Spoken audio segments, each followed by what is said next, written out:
Saugeen Shores Emergency Nuclear Plan dated January 2014, but also indicated that that's draft as well. So this is the kind of concern I have. These are old plants operating for decades, and it's not as though they were just commissioned last year. And it's not as though emergency planning is a new topic. And in my report, I indicated to you the recommendations that were made over 20 years ago by a cabinet committee. And I used that as a framework for some of the recommendations. That report from the Ontario Cabinet doesn't appear to have been acted on, at least that we can see, because, for example, the planning basis hasn't been revised and the emergency planning zone hasn't been revised. The last thing I want to say by way of introduction, because I won't have time to go in detail through our report, is that I should also mention that what I didn't know about until a couple of days ago, I knew that Bruce is planning to distribute the KI pills. They've mentioned that often. They said they've begun. So Mr. Saunders provided Ms. Spletziauer copies of the material that's going to the community. This is the kind of thing that I think should be provided to you at hearings. And you should be directing the applicants and the staff to make sure that this kind of material, which is good, on the whole it's quite good, apart from the fact that there's this odd thing where you read about all the other emergencies in the municipality, you get to your notes, you think you're done, and then there's the emergency plan. So I'm glad I flipped the page. Maybe it's so that it's handy at the back, because it does have the emergency sectors, the sectors for the secondary and primary at the back, which is good. It also, for the first time that I've seen anywhere, tells people that if they're in certain sectors, what's their evacuation route. This is nowhere else available on any website or any communication that I've seen before this publication. But that's important. And it also, I guess, when it's distributed, it's telling people what their sector number is, or it helps them inquire. It doesn't include an element that's in both Reg Doc 210.1 and the PNERP 2009, which is advising people about how they will be notified or alerted in the first place that there's an emergency. So are they in an area where there are sirens? Are they in an area where there's going to be door-to-door? How will they know? But if they do find out that there's something going on, then they're told what radio stations to turn to. So that's good. The last thing on the second part of our presentation, which I won't go into detail today because it's not really for your decision today, is commentary, and I'm indebted to Mr. Dixon for this, looking at specifically how it is that we think some of the regulations are too vague. I've said that at some of the previous hearings, but it details in quite a bit of detail. This will be useful to us in future reviews of your regulations, which I've heard from staff repeatedly is a continuous improvement exercise. And I especially point to the fact that I would submit, and I will submit in the future, that you have jurisdiction over the planning basis around the Canadian nuclear plants. I know you defer to the provinces on that. We are attempting to engage with the province here on that. We think it's a big problem, and I make detailed recommendations in my report about that as well.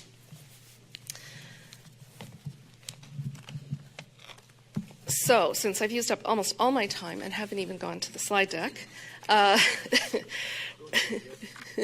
yes, I assumed when I was preparing for today that you would have read it, and when I reread it, one thing I want to say about the slide deck and the report is that I do stand behind all of the commentary in the report and the slide deck, even in view of the most recent material I was provided with last week, and in view of everything I've heard today. It all still does, in my opinion, stand up, and I'd be very happy to engage in any back and forth with you on that as well.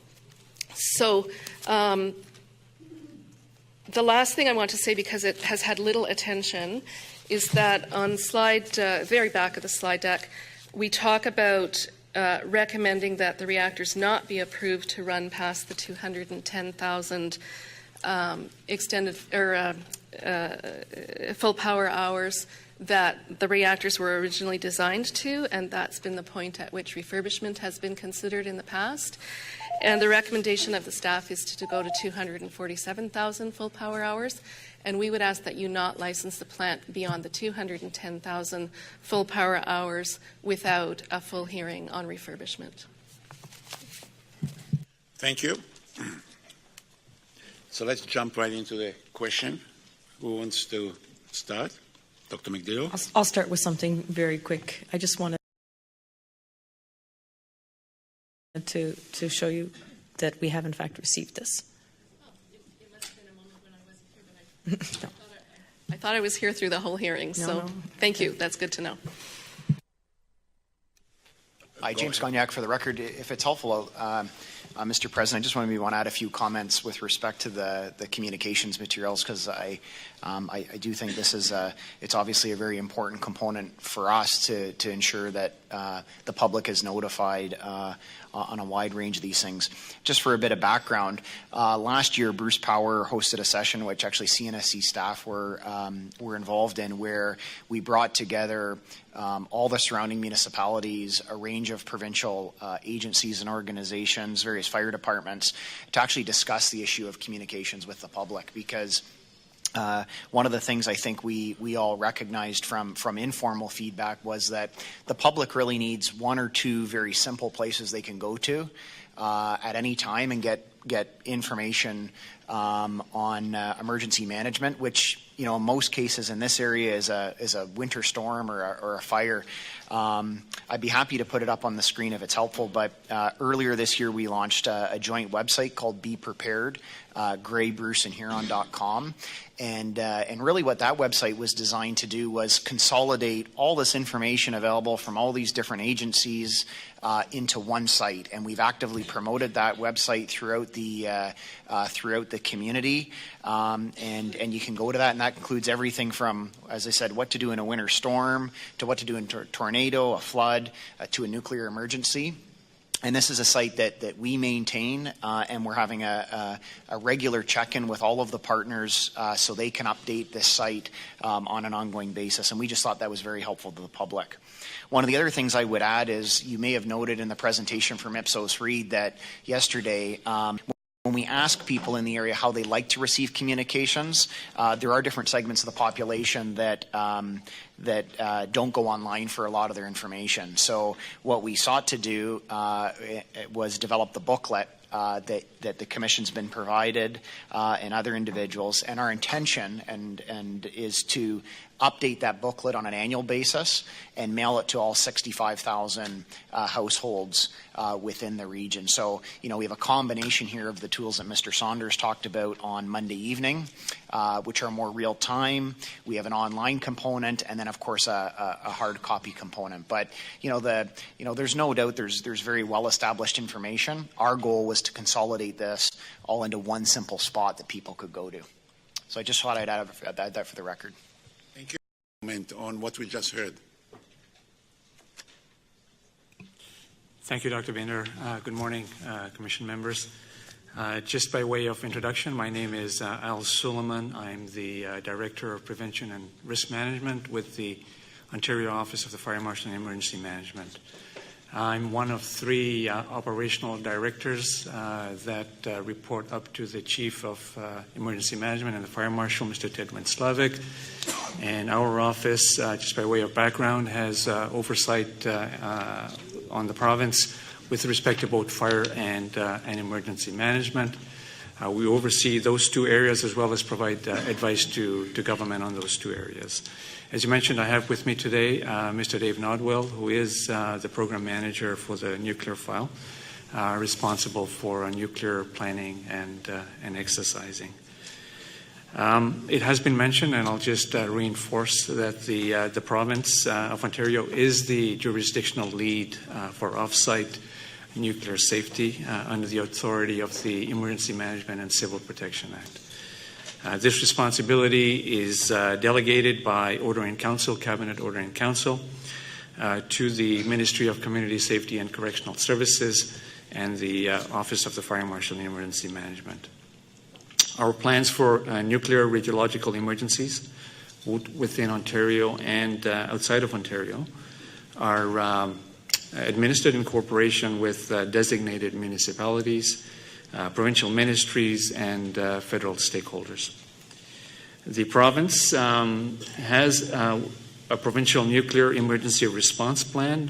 We refer to it as the PNERP, with specific implementing plans for all nuclear facilities in Ontario, Fermi 2 in Michigan, Transborder, and other radiological incidents. The PNERP is integrated with stakeholder nuclear specific plans. So there have been a number of comments made that we do wish to offer some clarification to.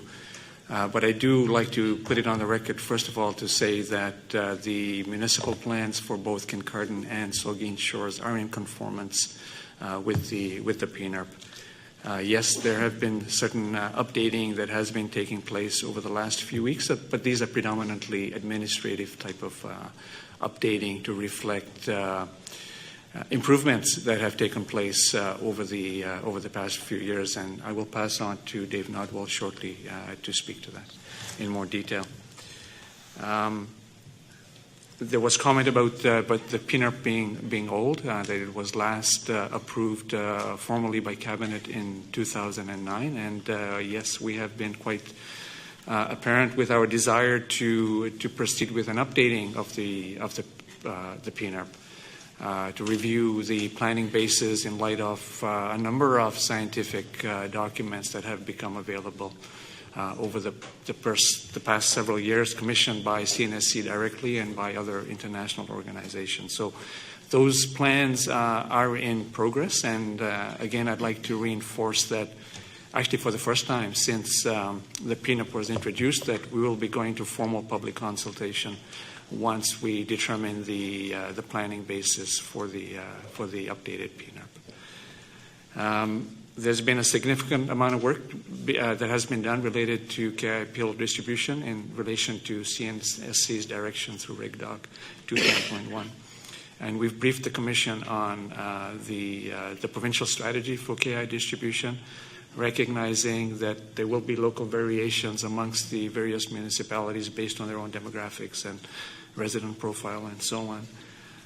But we have a very strong collaboration with the KI working group members and have addressed a number of issues where we've agreed to some common principles and common strategies. The last thing we would want to see is a lack of consistency across the province on KI distribution. So we have made a lot of progress and will continue to make progress on that working group. I'll pass it on to Dave Nodwell to perhaps supplement some of my comments. Thank you. Good morning. Dave Nodwell, for the record, from the Office of the Fire Marshal and Emergency Management. Al Suleiman has provided a very good overview. I would like to take this opportunity to thank CELA for their analysis. As was done with respect to Darlington and Pickering, they've provided a tremendous amount of information for us, which is taken into account and will certainly be utilized in the PNERP update. There was reference made to the plans, and those have indeed been updated, and as Mr. Suleiman mentioned, do conform at this point to the PNERP. The program here is very, very strong, and a lot of those changes that were made were of an administrative nature, where really to reflect the program as it exists. So, for example, public alerting is something that's very strong in this area.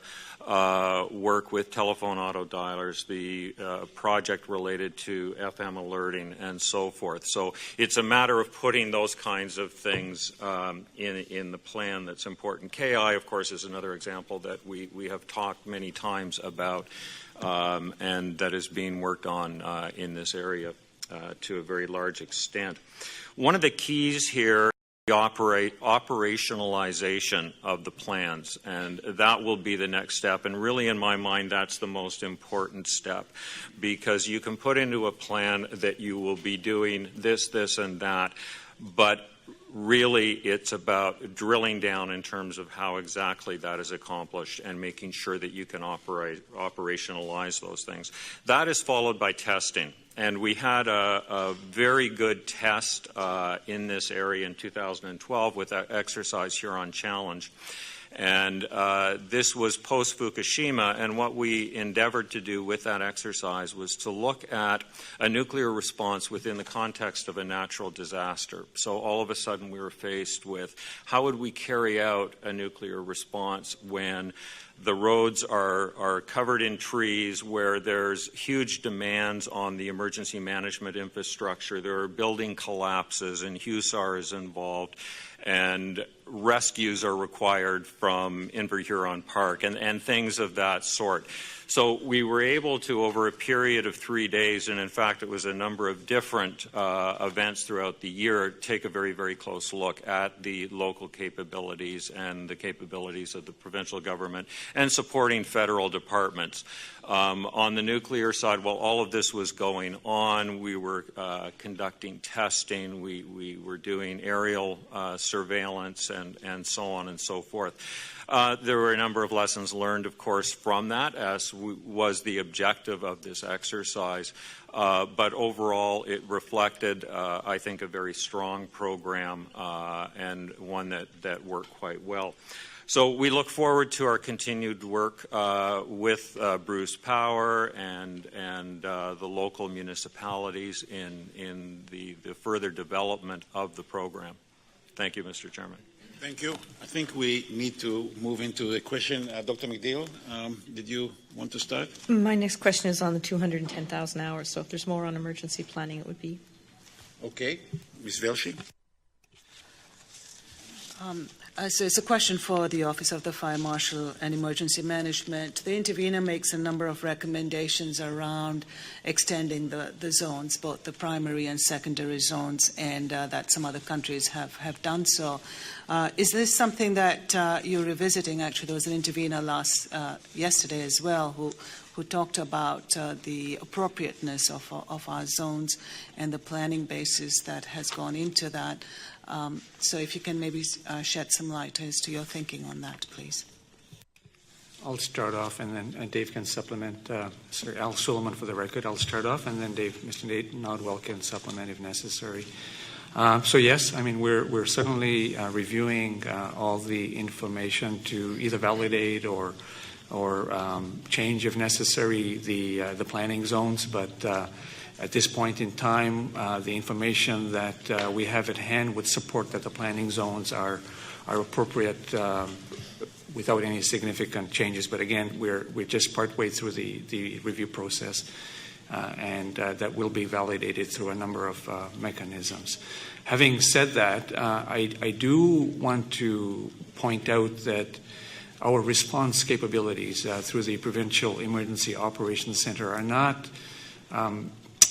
there's no sort of hard lines in terms of the planning zones. I mean, it's a dynamic circumstance, and we have a command and control sort of decision-making capacity where, depending on the nature of the event, the significance of the release, we're not drawing some hard lines in the sand in terms of the planning zones. We react appropriate depending on the extent of the release. So we can respond, in as short as 15 minutes, and we can keep going for as many number of weeks as necessary. We have been working hard to develop that surge capacity through the Provincial Emergency Operations Center to ensure that we have the appropriate staff coverages. So just the key point being that it's not a static approach, that depending on the circumstances, despite the planning zones being 10 kilometers for primary and 50 for the secondary, et cetera. Those are not hard lines, carved in the sand, and we react as necessary through the PEOC. I'll turn it over to Dave. Thank you, Dave Nodwell, for the record. So we are, as has been mentioned, looking at our planning zones and spending a significant amount of time and resources doing the required analysis for that. been taking into account documents such as the UNSCEAR report on the health impacts of Fukushima, looking at things such as the CNSE health consequences study and the SARP, and which is helping to inform our decision-making process, amongst other documents. A part of the consideration as well in terms of planning zones would be incorporating information coming from the IEA, particularly GSR 7, and that, of course, is being reflected in the CSA N1600, which we would be conforming in our update to. And both of those deal with the planning basis. So we anticipate that will be out very shortly and be able to proceed on that work. I would, if I may, Mr. Chairman, at this point, clarify something that has been discussed at this hearing for the record. I'd like to make a comment on it as it relates to the planning zone discussion. And in particular, it's been indicated that the planning basis for the Bruce implementing plan allows for a 2.5-day planning time between the onset of an accident and the potential for a release. It has been stated here, it's been stated in the media as well. I would like to correct that because in the Bruce implementing plan in the PNERP, it does in fact say that, but it says that is when you have a normally functioning containment system. So I am looking at section 2.6 of the Bruce implementing plan. So essentially where you have that normally functioning containment system, you do have a minimum of 2.5 days generally that you're able to plan for and implement the response. The plan recognizes, however, that where the containment system is either impaired, breached, or bypassed, that an emission could commence much earlier, in some cases very soon after the accident. So we really, in terms of the current planning basis and response with respect to Bruce Power, are looking at that 15-minute kind of response, and there isn't the expectation that we have 2.5 days. In addition to that, there has been comment regarding the size of the release that is dealt with in the PNERP as being a very small release, design-based release, and that sort of thing. It actually accommodates a release with a dose of 250 millisieverts at the site boundary or at the 1 kilometer from the plant, which is a very substantial release.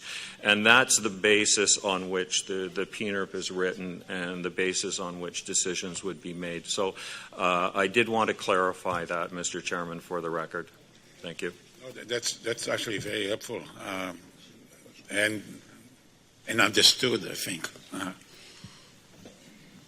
Mr. Chairman, I would agree with what Mr. Nodwell just said, except that the PNERP 2009 talks about detailed planning for the normally functioning accident with the 2.5 days, and then a much more generalized adaptive response, if I can call it that. I don't have it right in front of me, for the faster accident. But I also understood, I'm not going to defend you guys, but I also understood that they are now in the process of updating it and consulting on it. Did I understand correctly? Dave Nodwell, for the record, yes. We're consulting with numerous stakeholders on that in terms of the planning zones, the size of potential releases that we would be looking at, the health impacts of that, and the timing as well that would be involved. We want to make sure that we're able to implement protective actions in an adequate time frame to enable us to implement them. So that is all being looked at. We are consulting with a number of stakeholders on that, including discussions with CNSE staff. Just I can't resist. So is there a time horizon to this? And are you also going to include the recovery in that particular plan? The time frame for the planning basis is expected in very short order. It is being dealt with at the end of this month at the Nuclear Emergency Management Coordinating Committee. So that will be the presentation to those stakeholders who are involved in a response. So we will be able to proceed from there on that basis. My apologies, there was a second part to that question. The recovery, going back. Thank you. That's an interesting, Dave Nodwell for the record, that's an interesting question and a very important question. And certainly watching the events unfold related to Fukushima, you can see the importance of the recovery. The focus, I would anticipate we'd be looking at enhancing that piece related to the recovery and particularly detailing the transition from response to recovery. I don't want to suggest that that would be a full or complete recovery plan by any stretch of the imagination, because that is a substantial undertaking, one that we want to undertake and we recognize that it needs to be done. But our priority would be in terms of updating the response component of the PNER, bringing that up to international standards and so forth. So I would hope that we'd be able to deal with the recovery aspect in detail subsequent to the PNER being rewritten. But it would be enhanced in the document. If I just may supplement, Mr. Chair, because it may be of interest to others, we are anticipating an early 2016 public consultation on whatever PNER updates are deemed to be necessary going forward. Okay, thank you. Questions? So, Go ahead. I think this is a sort of transition. In the document, you spent a lot of time talking about overdelegation and the way in which the regulations are written. In particular, you talk quite a lot in Recommendation 27 about some of the implications and outcomes of that. Could you go into a little more detail for me? Because the risk of an overly written regulation is that it removes flexibility from either responders or from planners. The risk of overdelegation, obviously, is that there is not enough guidance and not enough preparation allowed. So could you try and square that circle for me, please? Yes.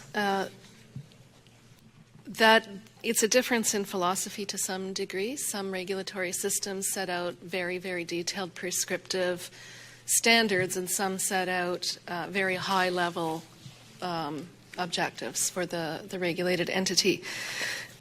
In this case, our concern was that they were so high-level that it was almost impossible for us as outsiders or observers, even with legal training, to tell, well, what would pass, what would be sufficient, what would meet this standard.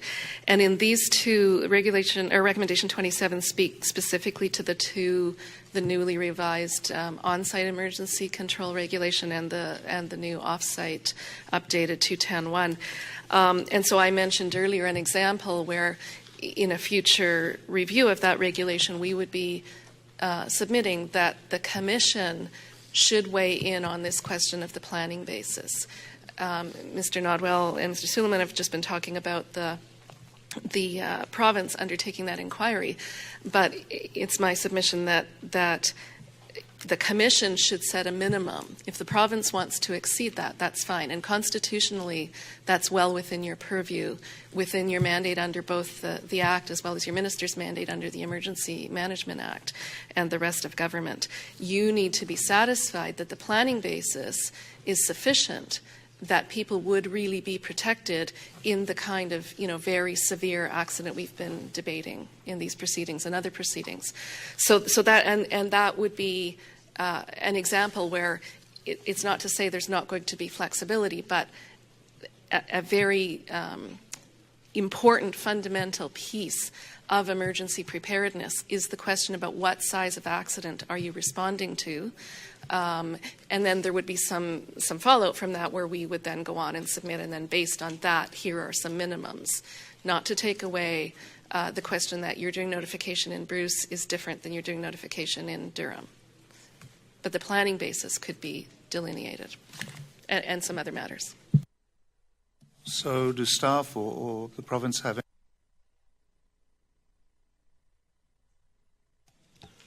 Raul Awad, I'm the Director General of the Security and Safeguard, CNSC. Actually, our regulation and all our regulation, not only in the emergency management area, are a mix of performance-based. It's mainly performance-based, actually, and in some area we put some prescriptive requirement. This is our way to do regulation, not only in one area, but overall. There is a high risk to go to highly prescriptive regulation, which is, I'll give you an example. If we say the notification will be A, B, C, D, and we put prescriptive requirement that may not suit any other, may suit one region, not other region, but we will put a notification requirement and we'll leave it to the licensee, and we put guidance how the notification should be done.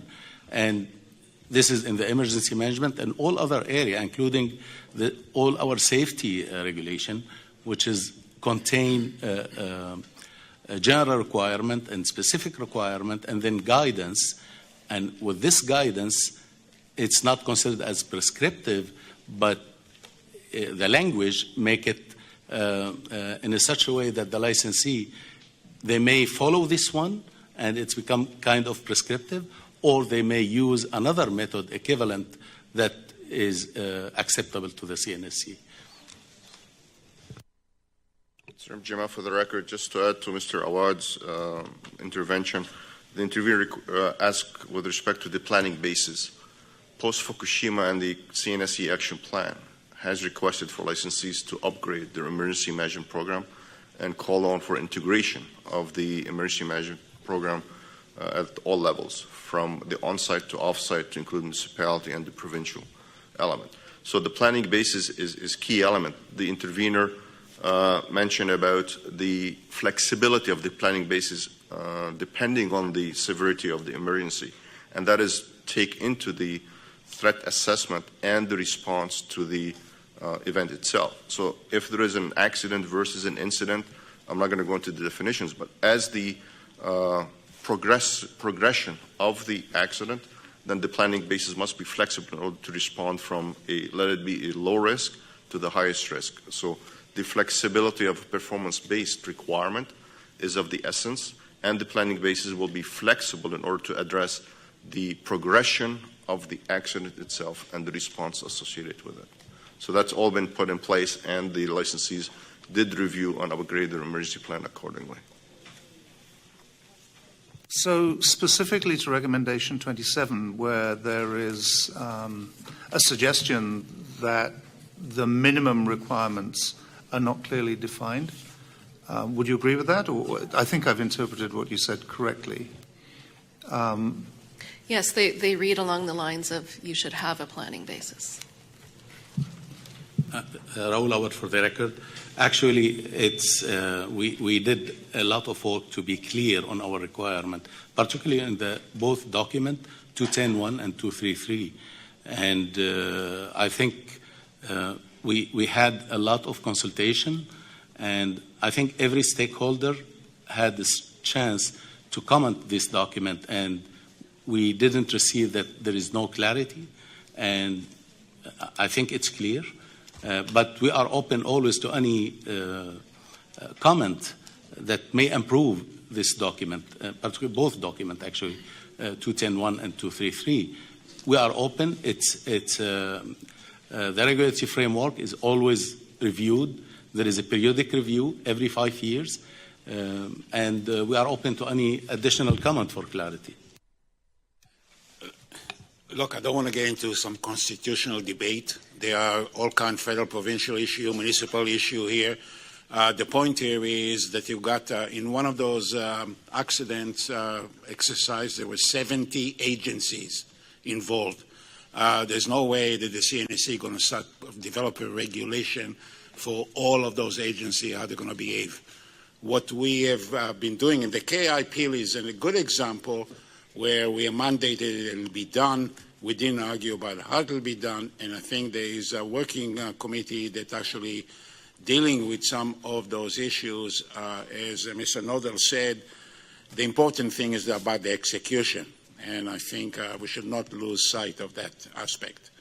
From Jim, for the record, just for the record itself, and with respect to recommendation 27, even though the intervener is defining you should versus you will and you shall, the key point here is, I'm going to repeat it, once the licensee submits information in support of license application, we hold them to it. So that becomes part of the regulatory framework and regulatory oversight.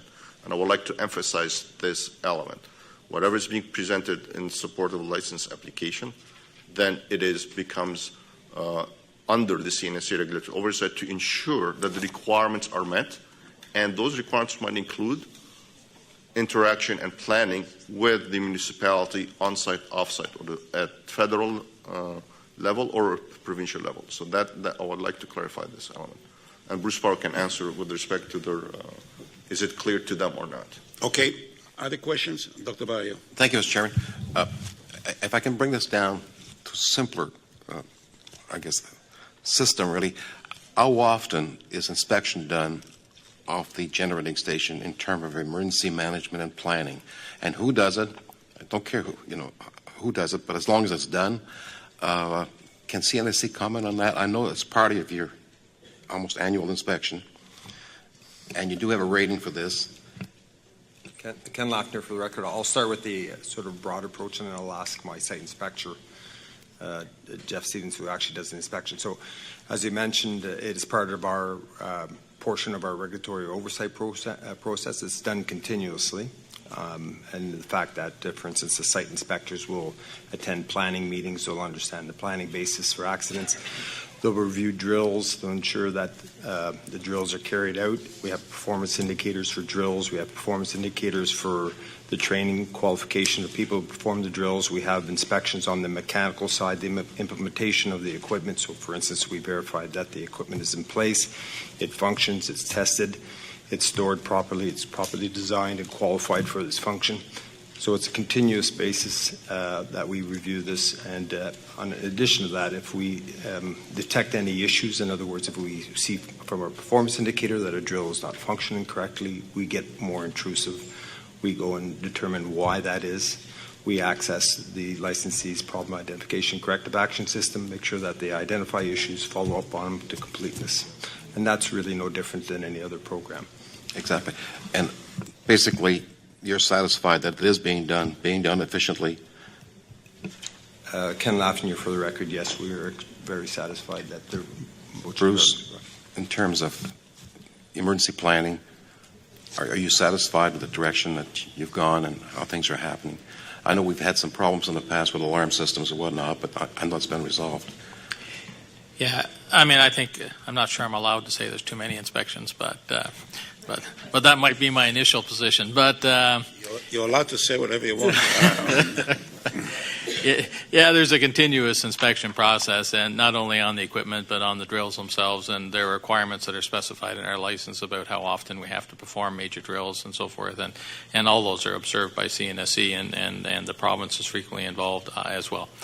I think, more importantly, from our point of view, I think post-Fukushima, I think everybody realized Fukushima wasn't really just a nuclear issue. It was a natural disaster of sort of large proportions. And when we started looking at emergency planning, some of the communications equipment and things, and put it in the perspective of what happens if your local infrastructure doesn't work, we found that there were significant holes in that process. And I think, credit to the province of Ontario, who has to lead this effort, and the municipalities and many other agencies, like the 70 agencies that participated in the Huron Challenge, didn't have to be there, right? That was their choice.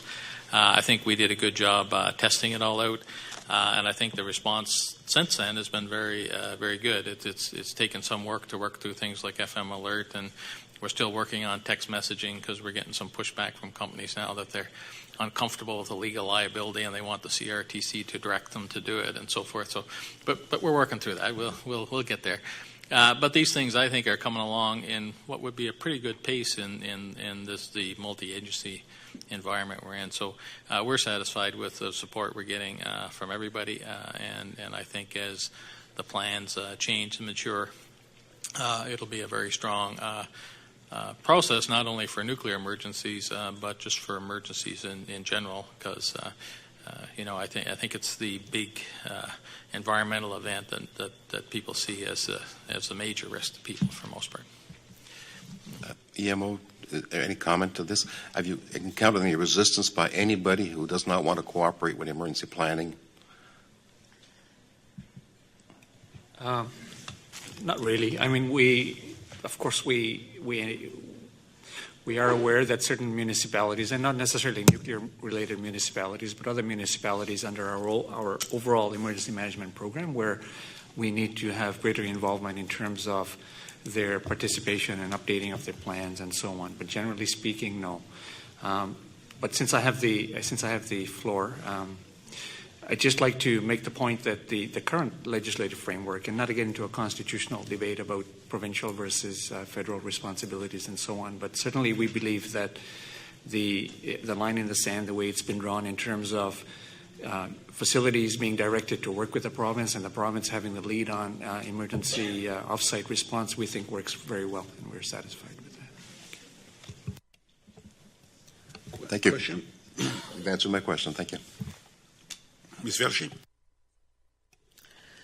It's a question for Sila. And it's not to go over your 33 recommendations. I just want to be comfortable with the process on how they're getting dispositioned.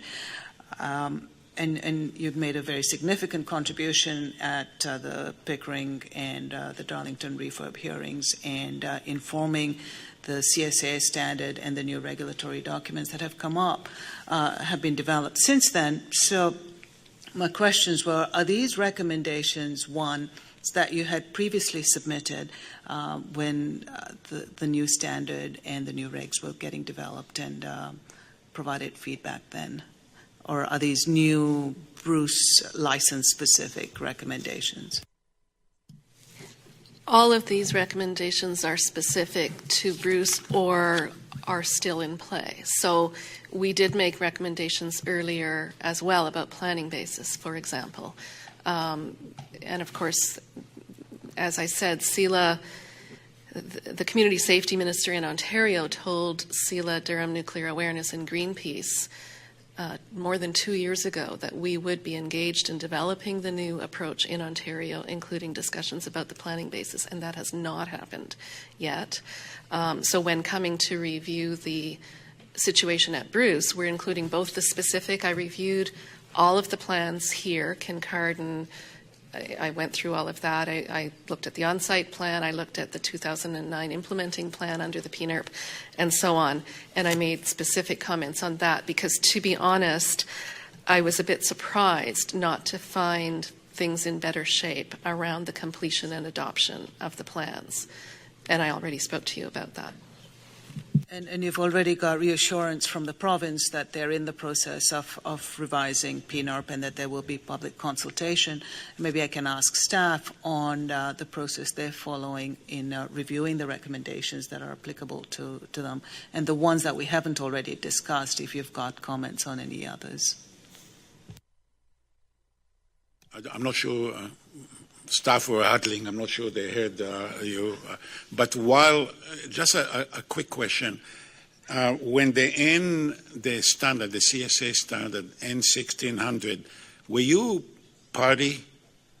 I'm trying to understand, if memory serves right, they tried to get you and Greenpeace and some other people to participate. Is that a policy of yours not to participate? Absolutely not. We wanted to participate. We were not invited. I remember you asking at one of the August meetings in Ottawa if the recommendations for the CSA standard had taken into account CELA's recommendations, and you were told they had. And then I remember you asking if we were engaged, and there was some kind of answer about not, and I can remember some back and forth about that.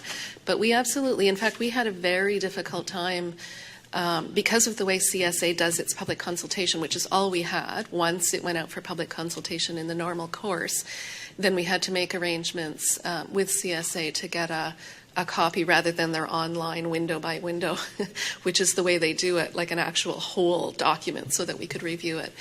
Now, CSA, I have many opinions about the fact that the CNSC shouldn't be delegating too much to the CSA because it's very difficult for the public to engage. It's not a democratically accountable process and so on. But they did make an arrangement for NGOs to get a copy of their standard once it's published without paying for it. So I have a copy of that standard that has CELA across the bottom of every page. But no, I was quite disappointed. I had thought that I was going to be invited, or CELA was going to be invited, and that didn't happen. The only official engagement that we had, well, there were twofold. We were invited to some workshops on the KI regulation, which was good, in 210.1. And prior to that, Greenpeace and CELA were invited to attend the joint planning committee that Mr. Suleiman just referenced, where all of the implementers of the plans meet periodically. And we were asked to attend and make our presentations from your hearings so that everyone there could hear it. That was maybe a couple of years ago. So, staff, I'm actually surprised by this because I thought that some of the standard developing process is very democratic. For anybody who wants to get participated, they're welcome. Raul Awad, for the record, actually the CSA standard work on a matrix, and this matrix have government, utility, and NGO. And when any technical committee is established, they will send an invitation to the NGO and ask them to participate. In this case, I don't know what the answer came from Greenpeace and CELA, but I think CSA is made a lot of effort to have them as a part of the technical committee. And on the consultation part, all the CSA standards related to the nuclear are already, we push it to the consultation at the same time. We put the link, we put the standard on, draft standard on our website, CNSC website, and any stakeholder can comment this one. The disposition of the comment is very clear and very well established in the CSA process. And, you know, the comment, if the disposition is not to the satisfaction of the people provided the comment, they can go back and ask the committee to reconsider before the final ballot. I think it's very clear process and it's very democratic process. And I think CSA will welcome any comment or even participation from any NGO in the committee. So may I suggest that if you want to go on any of those standard committees and you can get on it, please send us a note to that effect. We provide some financial support to CSA for standard development, so I'm very surprised by the lack of understanding here. Yes, Mr. Chairman, I will follow up on that. Because let me say on the record, CELA would participate on the CSA standing committee or technical committee dealing with emergency planning around the nuclear plants. Thank you. Ms. Velshi. I don't think we answered Madame Velshi's question. No, I didn't forget. That's why I passed the baton to her. Okay, so you want to know how we're dealing with all the recommendations raised by CELA. So as we did with the other interveners, we've walked through each. For the ones that applied to us or we have influence, we developed position because some of them were very outside of that. In our view, they're covered under the current regulatory regime where measures are in place. However, we have noted the concerns to do with the reg framework in terms of perhaps more clarity there. Monsieur Awad talked about the different regulatory approaches that we use, prescriptive in some cases, performance-based in other places. We recently participated in an international study led by Sweden on looking at regulatory approaches. And out of that, what came out was that you use different approaches for different situations. But they had two main findings. One, your regulatory requirements need to be clear, because if they're not clear, it's difficult for licensees to comply. And they also talked about experience of regulators. So if you've done something many times, you tend to get good at it and you are very clear. If you've done it less times, it's very important to go out and seek benchmarking worldwide to see how others have done it. And so this is one thing that we do and we continue to do. In terms of the CSA process, Monsieur Awad talked about that. One of the other comments was the readily availability to the standards. So we did have, this morning, had our staff go through and say, can you find those standards if you're a member of the public, not from inside the CNSC? And they went through and they were able to find them. Some of them, maybe readily isn't the best word, but CSA has a communities page where you can get the information. National Fire Protection Association, their standard 801 is on their website and available. So we're going to continue to investigate to make sure a lot of the standards that we use are available, because otherwise people wanting to review are blind to it. So just to say that we have, in our view, done our due diligence to be prepared. So just to follow up on the CSA standard availability, if a regulation makes reference to a CSA standard, does a member of the public have to pay for that standard, or is that available on the website? So they have now set it up that you can access it in read-only, so they can read it on the website, because they do make money off their standards. But this was something that we initiated with them because of the issues that were raised, because previously they weren't available without purchasing. I'd also like to ask Mr. Jamel to comment. Mr. Jamel, for the record, I'm not going to go through the detail that Mr. Howden has presented, but I would like to confirm to the Commission part of our review, and I have to really give credit where it lies. So I do commend CELA with respect to the 2 years ago and previously initiating the discussion on emergency preparedness. But once staff reviewed the intervention of CELA, any recommendation that we felt it will impact or we accepted, we would have informed you as the Commission members as a result of our review. Was there an impact on our recommendation between Part 1 and Part 2, or any changes that we need to make? As CELA is fully aware, the recommendation they provided previously, we've adopted some of them, and most of them, as a matter of fact. But the review and the key element here is post-Fukushima review, especially for recommendation 27, 28, or the gap analysis. All these were conducted, and the action plan was, I'm going to take pride with the fact that the CNSC is the only regulator in the world so far that had 3 public interventions on the action plan of the Fukushima and imposed amendments to the regulatory framework, regulation, and updates where it needs to be. Question? Anybody? Go ahead. Thank you. I would like to talk to your recommendation 32 on the... That's right. Yeah, sorry, it's for 33. My question is, have you followed the previous hearings and the discussions surrounding the research related to the extension beyond 210,000 hours? Yes, I have. Not in as much detail as an engineer would, but I was participating in the Pickering hearing and in the Hold Point hearing, the report back to the Commission on the pressure tube research. I observed that meeting in Ottawa. I was surprised when, if I recall this correctly, there was a decision made without public involvement to allow longer operation here at Bruce in order to allow us to get to today's hearing. I'm not sure if any of the units have gone over this number of hours yet at this point. My concern is that, as I understand it as a non-engineer, we do have reactors that have been operating a long time getting to this level, and that there are a lot, in addition to the generic can-do research issues, there are a lot of site-specific engineering issues.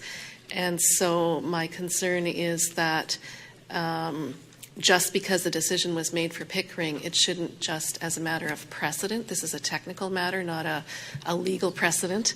It should be thoroughly canvassed, and really, if the reactors are going to continue to be operated, it should be in the context of a refurbishment hearing. In as much as you've raised it as a recommendation, and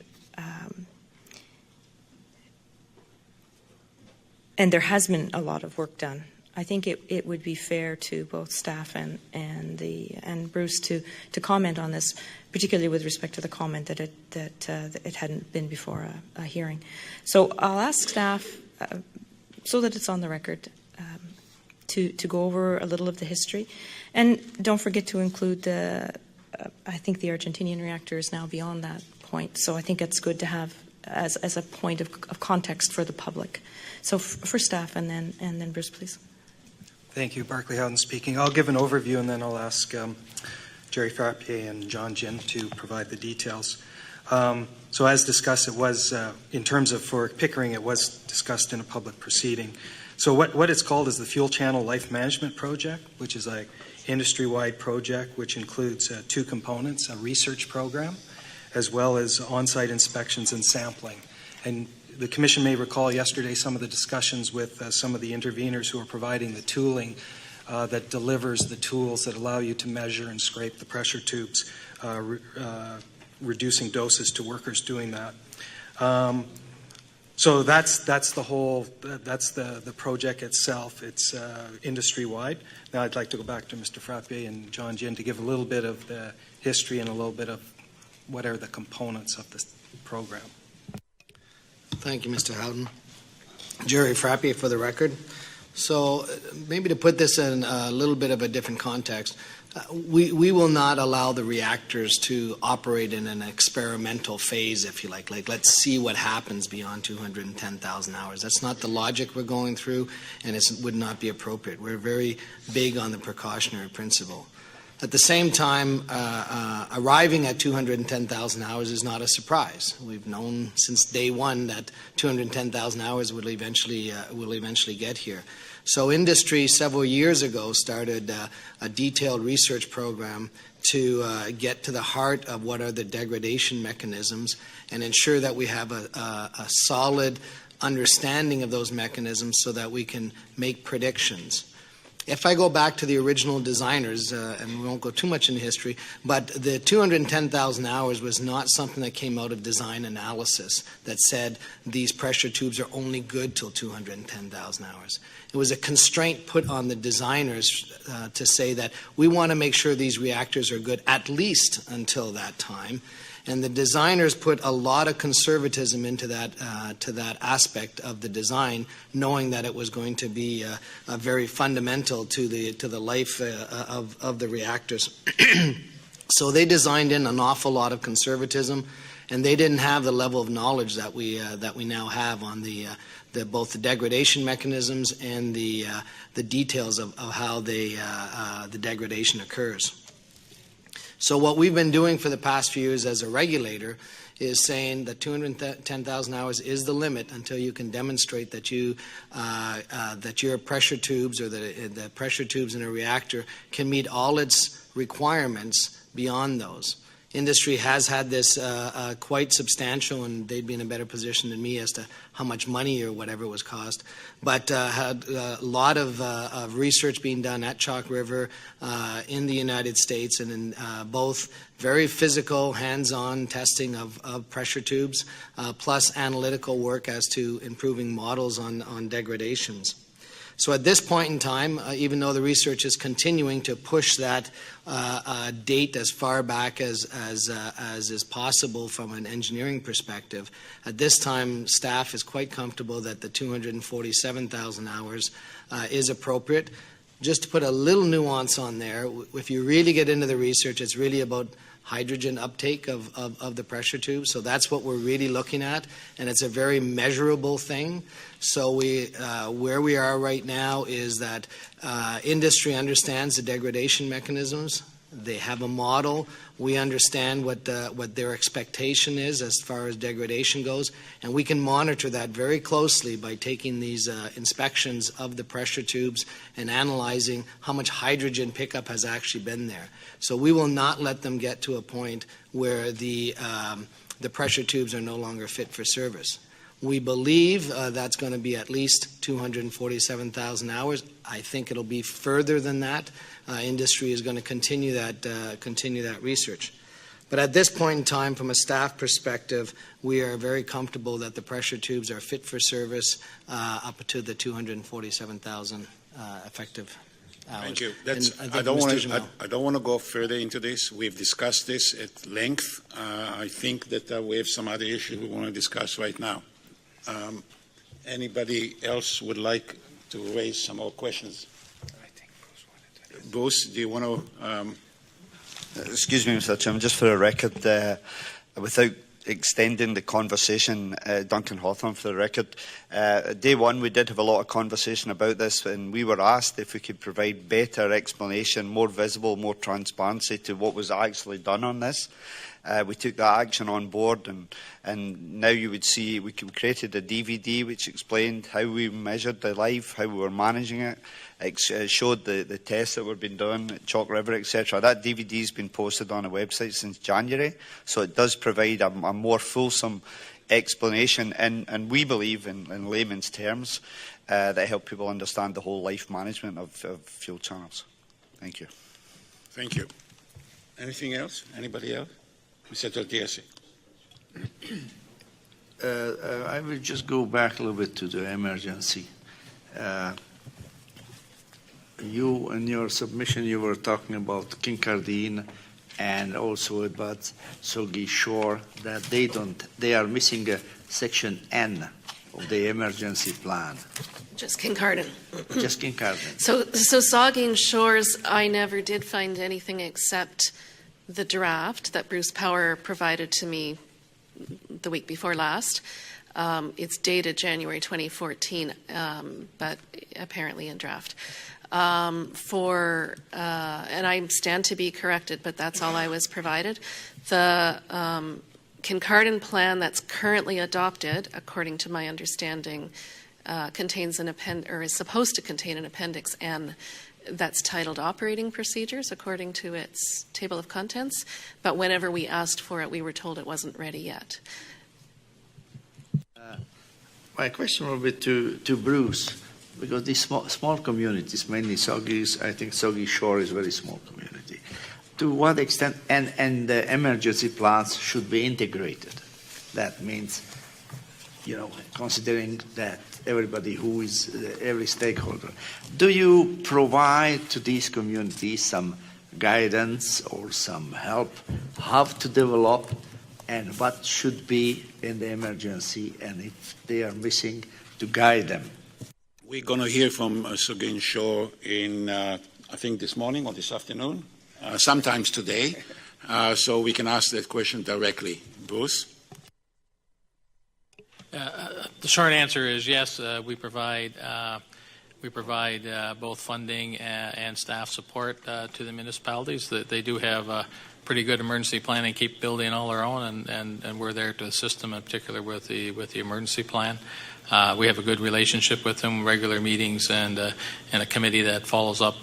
In fact, we got a meeting coming up next week, I think, with not only with those municipalities but with the counties surrounding as well. So this is a routine thing that we do. We work together to try and put the plans to.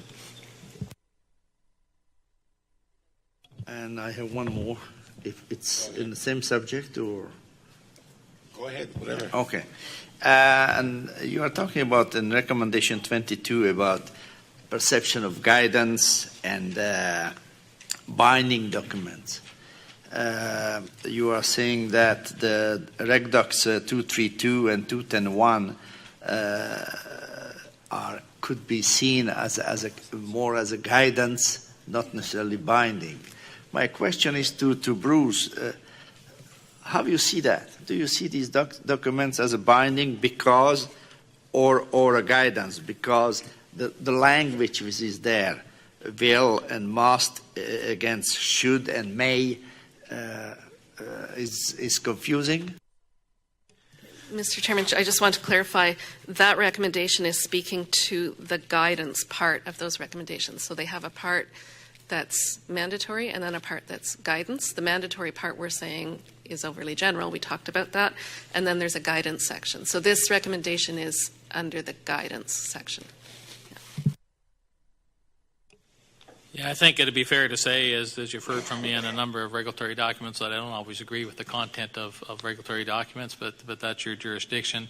The document itself, when written, we understand what the word guidance means and what the terminology in the documents are. So there's not a lack of clarity in terms of what we're intended to do in the document. And of course, we benefit frequently from CNSC inspections, which gives us further clarification on what they believe the intent of the document is. And anytime you write a document, there will always be some arguments about what it means and what it's interpreted to be, but there's a very active back and forth between us and CNSC through the inspection program that clarifies that, and of course they have the capability to place actions, directions, and other things on us to make sure that we comply with the document as they believe it's intended. Thank you. Anybody else? Dr. McEwen? So in your recommendations, you make a very specific recommendation for extending the individual distribution zone of potassium iodide. What's the rationale and evidence for doing that? And perhaps Bruce or the province would like to give the evidence. So on the recommendation to extend the potassium iodide distribution, we are looking at other jurisdictions which we referenced. So, for example, Switzerland, I think it is, going further, or France going further with primary zone distribution to everybody. Or primary zone might not be the term they use, but readiness in terms of the population actually having the KI pills in hand. The rationale is because you can't assume it would be very easy, logistically easy, for people to get to distribution centers to get the pills in the event of an accident. And we saw at Fukushima, for example, that the accident, it wasn't as if the impacts were uniform around the plant. They went obviously with the weather. So in some cases they were 20 kilometers, in other cases they were 30 kilometers, and so on. Now, I did note in Bruce Power's communications, and I would like to be corrected if I'm wrong, that their plan is to do actual pre-distribution in accordance with your requirement to everyone within 10 kilometers, which doesn't include Kincardine, the town of Kincardine, but that they are also making available to everyone in the secondary zone the option to get them from their distribution centers completely without question, so people can just go and pick them up. The reason I'm thinking this might have to be clarified is that the media reported something about vouchers, and I'd like to make sure on the record that the people in 10K are actually getting the pills, not just vouchers, and that it's the people beyond that within the 50K that can then go pick them up. That's a very good measure by Bruce. I commend them for that. I also noted, if I'm not mistaken, that they're going to make extra efforts around vulnerable communities within that 50K, and vulnerable meaning the young, for example, because they're the ones most at risk who could be protected by KI pills. Thank you. Dr. Barrio, last question. Last questions, please. Thank you, Mr. Chairman. Recommendation 32. I'm not clear what you mean by that, really. Do you mean that Bruce Power is withholding information from CNSC, or you should have access to freedom of information with regards to a private company? I'm not clear what you mean by this. What it states, really, is that there should be a signed agreement between CNSC and Bruce as to freedom of information, or FIPA. Yes. Yeah. So that both the public and CNSC can obtain information about emergency management and related matters. So you're not suggesting that they're withholding information from CNSC? No. This is a structural issue, not a pointing to a specific incident issue. Is that a problem? I think fundamentally the issue is FEPA programs are intended for public transparency, and they cover a great deal more than nuclear safety or plant operations. And so we would disagree with that. As a private company, we don't think that that's appropriate. We have never withheld information in a safety aspect or in terms of the other end, and we certainly don't intend to start. Thank you. If I may, Mr. Berrio, the plant is owned by OPG and leased by Bruce Power. OPG is owned by the Ontario government. So there is a public interest issue here that just because of the current operating tenure, there's a discrepancy in the kind of information available to the public. I would like to point out that this is a political decision. I don't think it's a technical decision. Mr. Chairman, for the record, if you allow me, Dr. Barrio, to respond. As CILA is fully aware from Part 1, every document we reference in the CMD is publicly available, taking into consideration what is sensitive in nature. So from licensing perspective and CNSC jurisdiction perspective, every document that we reference in the CMD is made publicly available. And we've been following the Commission's direction, and as between Part 1 and Part 2, whoever requested the information was provided to them. Thank you. Thank you, Mr. Chairman. That's all. Ms. Velshi? I have a suggestion for the province that I hope you take into consideration. You've mentioned that as you're revising the PNERP, you're engaging stakeholders, and that public consultation won't start until next year. That stakeholders, NGOs like CILA, I think are critical stakeholders that you're probably better off engaging earlier rather than later. You've already talked about the value of their recommendations, so something for you to consider.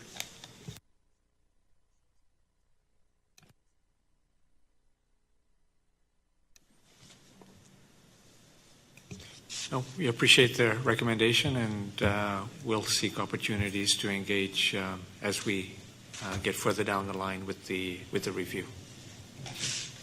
Okay. Anybody have last kind of a burning question? Just an observation before I give you the final word. It's not very helpful for the document to deal with or suggesting that there should be a simulation of an accident greater than INS 7. There cannot be. INS 7, according to the IEA, is the largest possible accident. So I don't understand what greater than INS 7 means. It's everything is a range, and so it's not a range; it's the maximum. No, but even once you get to that kind of an accident, as defined by that scale, the amount of cesium, for example, and so on that could be released, there can be. No, accidents. there cannot be. According to the definition of INS 7, that's the maximum allowable, and that's the Chernobyl is being deemed like that.